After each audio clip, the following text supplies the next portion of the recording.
એક પરિવાર જેમાં ડોક્ટર સુધા અને ડોક્ટર રાજ હસબન્ડ વાઇફ બંને ડોક્ટર હતા. આખા શહેરમાં બંનેની ખ્યાતિ સેવાભાવી ને સફળ સર્જન તરીકેની હતી. એમના નર્સિંગ હોમમાં હંમેશા ભરતી જ રહેતી. એક રાતની વાત છે. ડોક્ટર સુધા સાંજે પોતાના ક્લિનિકથી થાક્યા પાક્યા ઘરે આવ્યા. ઘરના કામકાજ આટોપી સૂતા. દિવસભરની મહેનતે એમને ઘસઘસાટ ઊંઘ આપી. પરંતુ રાત્રે 12 વાગે વારંવાર મોબાઈલમાં રિંગ વાગી. એ જાગ્યા. આંખ ઉઘડતી નહોતી તોય નંબર જોયો તો પોતાના નર્સિંગ હોમથી જ સિસ્ટરનો ફોન હતો. એમણે ફોન રિસીવ કર્યો. નર્સિંગ હોમથી સિસ્ટરે કહ્યું, ડોક્ટર આપ જલ્દી આવો, એક પેશન્ટને પેટમાં ભયાનક દુખાવો ઉપડ્યો છે, પ્લીઝ મોડું ના કરતા. ડોક્ટર સુધા ઉઠ્યા.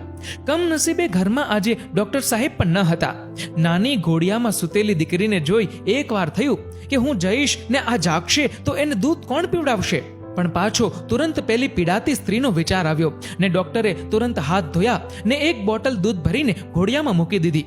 નાનકડી દીકરીને એકલા મૂકીને જતા તેનો જીવ નહોતો ચાલતો. પરંતુ ત્યાં જ ફરી ફોન આવ્યો, જલ્દી આવો. ડોક્ટર સુધાએ એકવાર દીકરીને માથે હાથ ફેરવીને ફટાફટ નીચે ઉતરી ગાડી દોડાવી નર્સિંગ હોમ તરફ. નર્સિંગ હોમમાં આવીને જોયું તો પેલી સ્ત્રી જીવન મરણ વચ્ચે ઝોલા ખાઈ રહી છે. બીજી જ મિનિટે ડોક્ટર સુધાનો જાદુઈ હાથ કામે લાગી ગયો ને 3 કલાકના સફળ ઓપરેશન બાદ બાઈને મૃત્યુના મુખમાંથી બચાવી લીધી. પીડાતી બાઈનો પીડામાંથી છુટકારો થયો ને સ્વજનોએ આંસુ ભરીને ગળગળા સાદે ડોક્ટર સુધાનો ખૂબ ખૂબ આભાર માન્યો ને કહ્યું, અમારી પુત્રવધુ અને પૌત્રીના જીવનદાતા ડોક્ટર, ભગવાન તમારું ભલું કરશે. ડોક્ટરે સ્મિત આપી, થેન્ક યુ કહીને જરૂરી સૂચના આપી. ગાડી ફૂલ સ્પીડમાં દોડાવી. જોકે ગાડી કરતા પહેલા એમનું દિલ દીકરી પાસે ક્યારનું પહોંચી ગયું હશે. ડોક્ટર સુધા પોતાના બંગલે આવી સીધી જ દોડી ગઈ ઘોડિયા પાસે.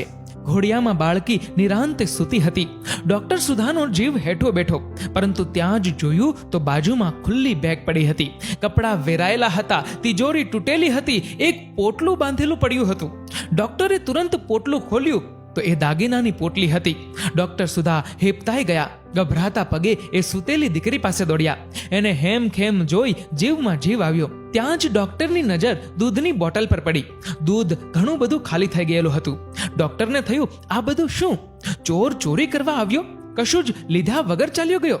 ત્યાં જ દીકરીની બાજુમાં એક ચિઠ્ઠી જોઈ. ડોક્ટરે ચિઠ્ઠી ખોલી. એમાં 2-5 વાક્યો લખેલા. હું આવ્યો તો ચોરી કરવા, પણ ઘોડિયામાં સૂતેલી દીકરી રડતી હતી એટલે મેં એને બોટલમાંથી દૂધ પીવડાવ્યું. દાગીના અને સામાન બાંધ્યા પછી મને અચાનક મારી મરી ગયેલી દીકરીની યાદ આવી ને મારા મને કહ્યું, આ જીવતી દીકરીને દૂધ પીવડાવ્યું. હવે દીકરીને ઘેર ચોરી કેમ કરાય? ને હું ચોરી ના કરી શક્યો. બસ દીકરીને સંભાળજો. ને આટલું વાંચતા તો ડોક્ટરની આંખમાંથી આંસુ ટપકવા માંડ્યા. થોડીક વાર સુધી શહેરની પ્રખ્યાત ગાયનેકોલોજિસ્ટ ડોક્ટર સુધા જગ્યાએથી હલી જ ના શક્યા. એમણે ભીની આંખે 2 હાથે ઘોડિયા પાસે જઈ દીકરીને ઉચકી લીધી ને બોલ્યા, પ્રભુ, કોકની દીકરીને મેં અડધી રાતે બચાવી તો તમે ચડતી સવારે મારી દીકરીને બચાવી લીધી. પ્રભુ, મને માફ કરજે. એકવાર તો મારા મનમાં થયું, ભલું કરવા અડધી રાતે ઊંઘ છોડી દોડીને ઓપરેશન કર્યું ને મા દીકરીને બચાવ્યા. ને એ જ સમયે મારા ઘરમાં ચોરી, ડકેતી, લૂંટ. પણ ગોડ ઇઝ ગ્રેટ. પ્રભુ, તમે મહાન છો. મને માફ કરો. મેં તો કોઈ દીકરીને બચાવી. પ્રભુ, તમે તો મારું ધન ને દીકરીનું જીવન રે મારું આખું ઘર બચાવ્યું. પ્રભુ, તમે વ્યાજ સાથે બદલો આપો છો.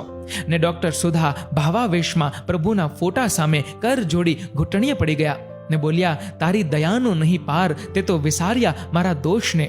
મિત્રો, વાત તો અહીં પૂરી કરીએ, પણ એટલું નક્કી કરજો કે કોઈ ભલાઈનું કામ આવે ત્યારે પાછા ન પડીએ. જો ડોક્ટર સુધા અડધી રાતે ગયા ન હોત તો ચોર આવ્યો હોત તો ડોક્ટર સુધાનું શું થાત? ડોક્ટર સુધા સેફ રહ્યા એક ભલાઈના પ્રતાપે. યાદ રહે, ભલું કરનારનું ભલું થાય જ.